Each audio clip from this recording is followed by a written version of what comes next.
Bismillahirrahmanirrahim. Assalamualaikum warahmatullahi wabarakatuh. Berita Al-Hijrah 23 Disember bersama saya Al-Muslim Muhammad Noor dan jurubahasa isyarat Azlina Muhammad Isa. Berikut tajuk utama malam ini. Kerugian besar kerana perangi Palestin. Benarkah ekonomi Israel bakal lumpuh? Juga 3 penjenayah dikehendaki ditembak mati dalam insiden berbalas tembak.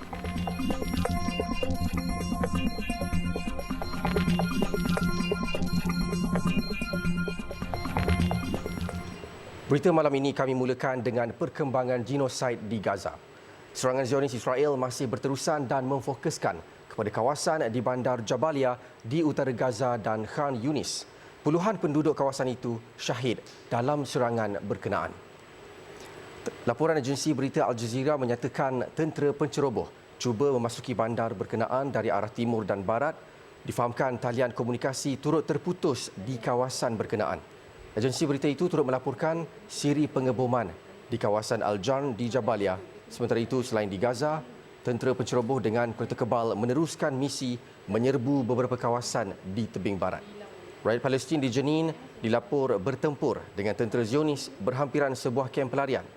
Pun begitu, media tempatan Wafa melaporkan tiada kematian, kecederaan mahupun tangkapan dibuat oleh penceroboh.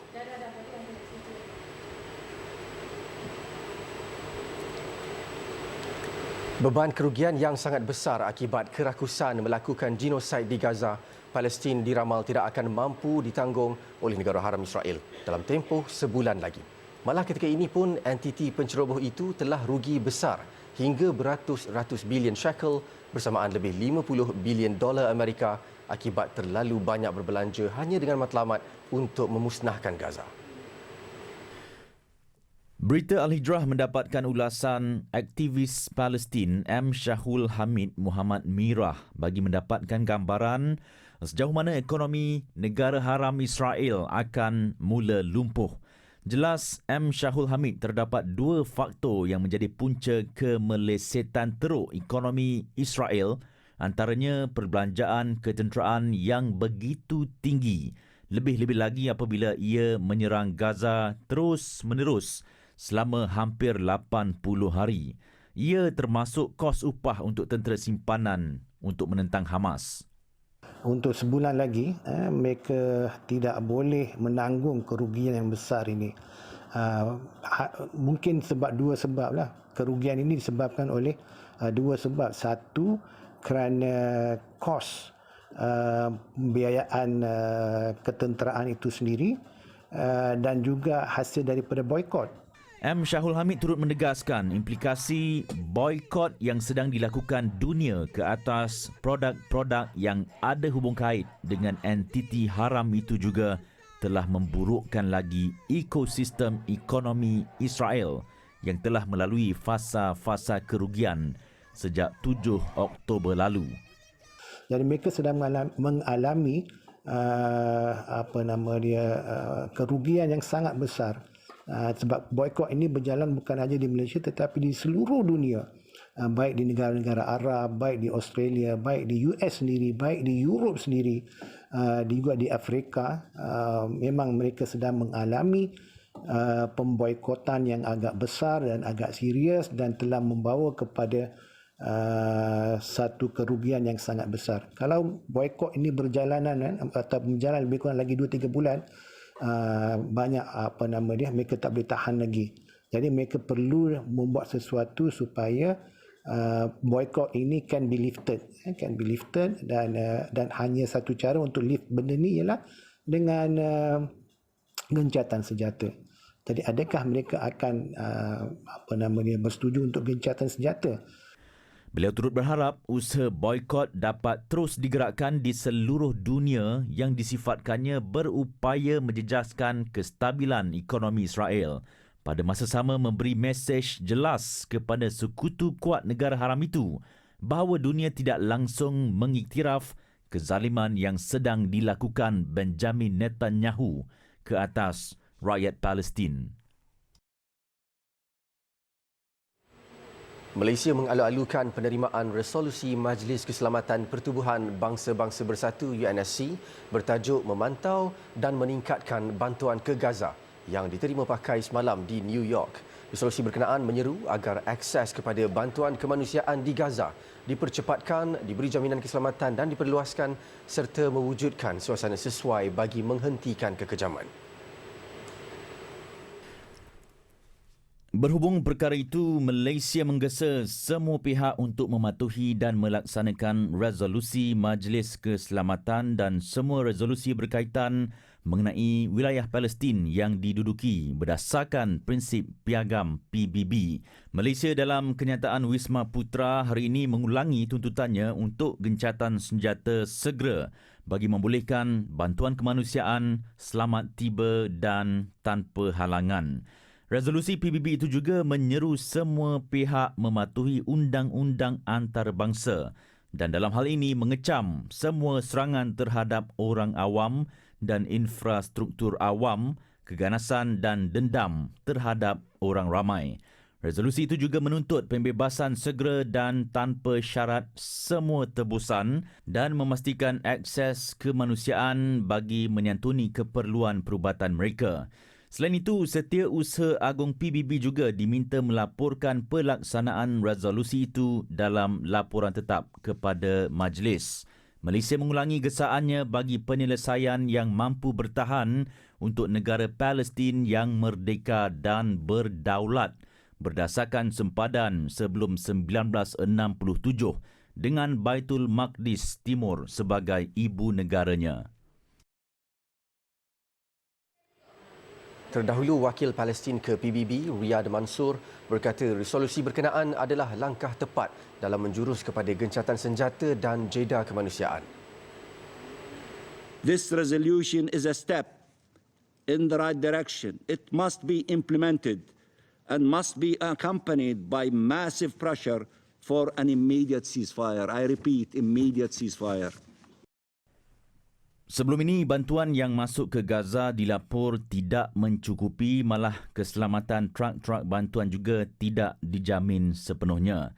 Editor diplomatik Al Jazeera, James Bass pula menyifatkan Israel sedang memegang kunci untuk memasuki Gaza dan penjajah itu sebenarnya boleh sahaja membenarkan penyaluran bantuan untuk masuk sejak kemuncak genosid bermula.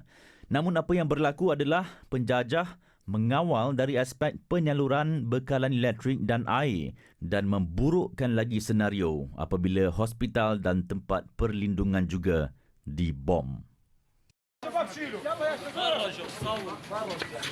Serangan roket Israel di bandar Jabalia hampir meragut nyawanya ketika sedang melaporkan situasi terkini di Gaza. Khalid Sultan, 30 tahun yang bertugas sebagai wartawan untuk agensi berita Britain di Gaza, bagaimanapun cedera kedua belah kaki dan tangan kiri akibat terkena serpihan bom Zionis sebulan selepas kemuncak genosid tercetus di Gaza pada 7 Oktober lalu. Lebih tragis, beliau menyaksikan sendiri bagaimana serangan tidak berperi kemanusiaan itu meranapkan sebuah bangunan kediaman yang syarat dengan penghuni. Peristiwa hitam itu dikongsikan kepada wartawan Nazira Syaringat di Kahirah, Mesir. Ketika ditemui media Malaysia, Khalid dilihat hanya mampu terlantar dan kecederaan akibat perang itu mungkin mengambil masa yang lama untuk pulih.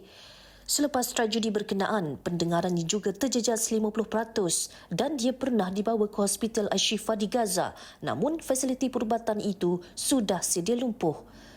Memandangkan tiada pilihan, dia mengambil keputusan untuk keluar dari Gaza bersama keluarganya bagi mendapatkan rawatan di Mesir. نقل الإسعافات كان بصعوبة فطلعت بسيارة بعدين طلعت على كرة على الأمور البدائية على كرة حمار يعني عربة حمار لما قدرت أوصل لمكان آمن أتنقل منه فيه. Keluar dari sempadan Rafah tidak mudah. Malah dia menunggu sehingga 14 jam sebelum dibenarkan memasuki Mesir. Walaupun berjaya lari dari medan perang, bapa kepada seorang anak ini masih bimbang mengenangkan nasib keluarga isterinya di Gaza yang tidak dapat dihubungi sehingga kini. Terbaru, perkabaran duka yang diterima adalah rumah tempat dia membesar di Jabalia musnah di bedil Zionis. وانا مش مبسوط ان انا جيت على مصر صراحه، يعني مش انه مش انا مبسوط بمصر صح، بس مش مبسوط انه انا سايب اهلي، يعني انا جزء من اهلي هان والجزء الاكبر موجود في غزه، فانا كل شوي بمسك الجوال بطلع على الاخبار، بفتح التلفزيون بطلع على الاخبار. Dalam kunjungan delegasi MyCare Ikon Safe, ahli lembaga pemegang amanah MyCare Dr. Muhammad Zain Kandar menyerahkan sumbangan wang tunai kepada Khalid sebagai tanda solidariti terhadap rakyat Palestin. Jabalia yang terletak berhampiran Gaza City teruk dibantai Zionis dengan angka korban di bandar itu sahaja dilapor terus meningkat. Laporan Nazira Syaningat bersama juru kamera Dailami Yaakob, Mesir, Berita Al-Hijrah.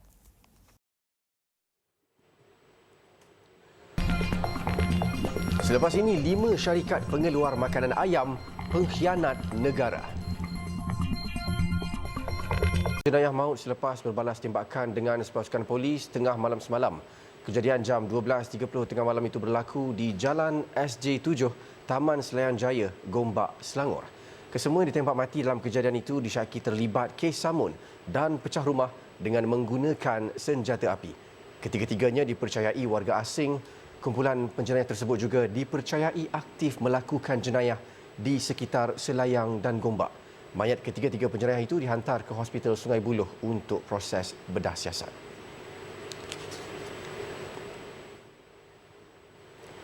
Dan petang tadi, Ketua Polis Selangor Datuk Hussein Omar Khan mengesahkan 3 penjenayah yang ditembak mati itu adalah lelaki etnik Rohingya dipercayai aktif merompak sejak 2011.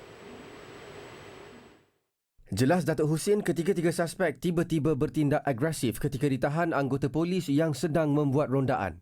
Keadaan menyebabkan anggota peronda terpaksa melepaskan 7 das tembakan selepas suspek melepaskan beberapa das tembakan ke arah polis. Insiden tembak-menembak menyebabkan kesemua penjenayah mati di tempat kejadian. 2 pucuk pistol jenis revolver dan sebilah parang juga dijumpai dalam kenderaan terbabit. Tembakan balas daripada pihak polis berjaya menumpaskan ketiga-tiga ni lah. Kereta pot tu kereta curi. Kereta ni adalah kereta yang mereka beli tetapi masih menggunakan nama orang pemilik asal dia lah. Jadi kita percaya ini adalah MO yang digunakan oleh kumpulan ini. Mereka akan beli kereta daripada dengan menyambung bayaran lah. Dan kereta yang kita rampas tu semalam tu, kereta ni pernah servis dalam banyak kes yang kita siasat lah. Polis percaya kumpulan itu terbabit dengan sekurang-kurangnya 27 kes pecah rumah dan samun di Selangor. Sepanjang tahun ini membabitkan kerugian 1.3 juta ringgit. Suspek utama mempunyai 12 rekod jenayah dan pernah ditahan pada 2016 atas kesalahan pecah rumah dan dibebaskan pada 2017. Kumpulan itu dipercayai beroperasi dengan 3 ke 4 anggota dan pihaknya sedang mengesan saki-baki suspek jika ada. Dan mengulas tentang siasatan kes pembunuhan kanak-kanak autism Zain Ryan Abdul Matin, Datuk Hussein berkata pihaknya ada memohon bantuan daripada polis antarabangsa Interpol untuk mengkaji beberapa maklumat dan bahan bukti yang diperoleh daripada hasil siasatan. Katanya bantuan itu melibatkan maklumat yang telah diperoleh oleh pasukan siasatan yang memerlukan maklumat lanjut daripada pangkalan data Interpol. Mengulas lanjut, Datuk Hussein berkata pihaknya telah merakam 225 percakapan daripada keluarga dan penduduk di apartmen idaman Damansara Damai dan mengambil 248 sampel asid deoksiribonukleik. Polis katanya tidak akan berputus asa dalam menyiasat kes berkenaan walaupun mempunyai bahan bukti yang terhad. Katanya proses siasatan kes berkenaan kini telah memasuki fasa ketiga iaitu pasukan forensik kini memberi tumpuan kepada unit tertentu di blok tertentu apartmen berkenaan. Beliau berkata sepanjang siasatan pihaknya turut menahan 12 individu bagaimanapun ia tidak mempunyai kaitan dengan kes pembunuhan kanak-kanak malang itu. Zain Ryan dilaporkan hilang pada 5 Disember lepas di Damansara Damai sebelum ditemui meninggal dunia berhampiran aliran anak sungai kira-kira 200 meter dari blok rumahnya di apartmen idaman pada keesokannya. Hasil bedah siasat menemukan kesan kecederaan pada leher dan badan akibat mempertahankan diri dan kes disiasat mengikut Seksyen 302 Kanun Keseksaan kerana membunuh. Seorang lelaki warga asing ditahan bagi membantu siasatan kes seorang lelaki yang ditemui mati di sebuah bilik hotel di Genting Highland semalam. Ketua Polis Daerah Bentong, Superintenden Zaiham Muhammad Kahar memaklumkan suspek berusia 45 tahun itu ditahan di lokasi berdekatan pada hari sama. Menurut Superintenden Zaiham, mangsa seorang lelaki warga tempatan berusia 52 tahun ditemui mati di dalam bilik tersebut kira-kira jam 9 pagi. Memetik berita harian, mangsa memiliki 23 rekod jenayah lampau termasuk dadah. Main mangsa telah dihantar ke Hospital Tengku Ampuan Afzan HTAA untuk proses bedah siasat, manakala suspek pula direman 7 hari bermula 23 hingga 29 Disember ini. Kes tersebut disiasat di bawah Seksyen 302 Kanun Keseksaan.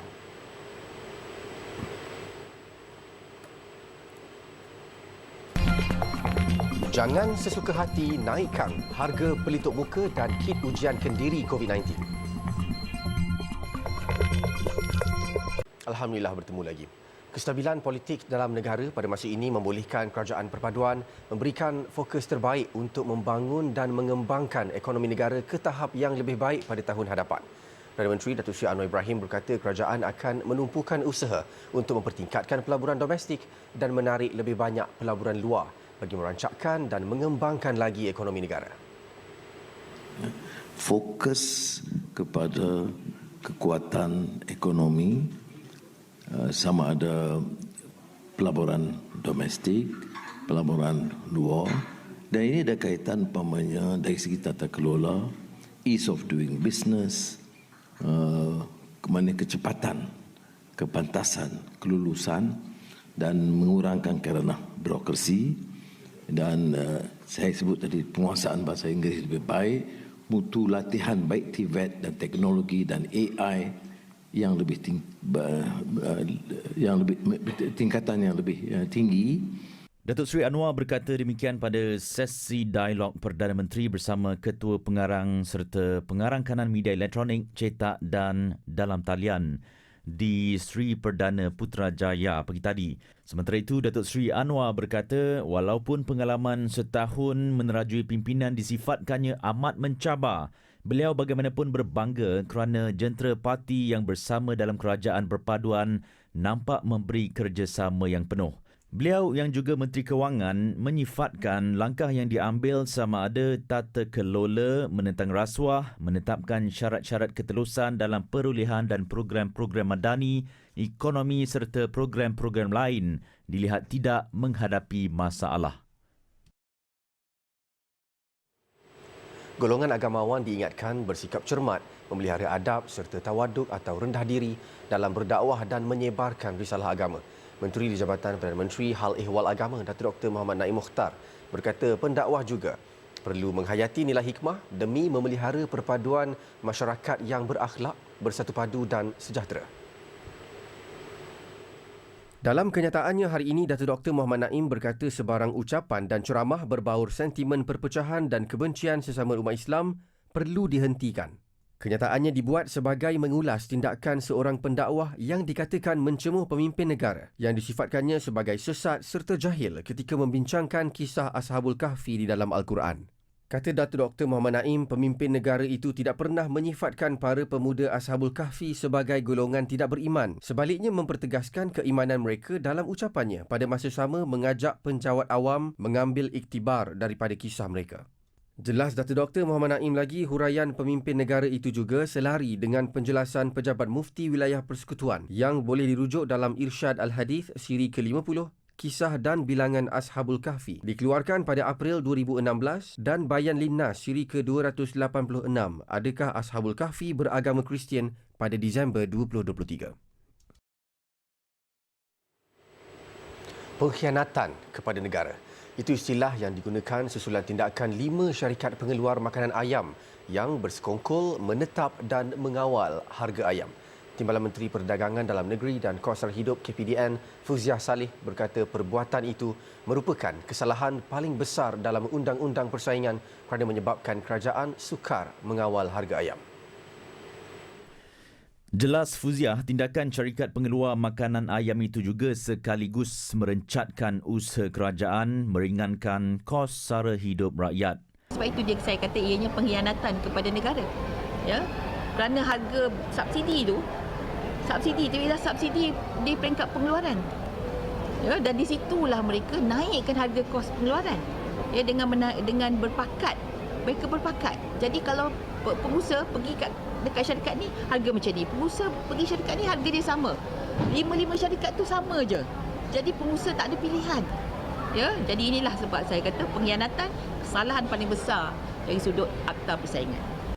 Beliau berkata demikian selepas meninjau harga barang keperluan melalui pelaksanaan skim harga maksimum musim perayaan SHMMP Christmas di sebuah pasaraya di Kuantan. Semalam 5 syarikat didenda RM415.5 juta oleh Suruhanjaya Persaingan Malaysia MyCC selepas didapati bersalah menetap dan menyeragamkan secara bersama harga ayam untuk pasaran tempatan.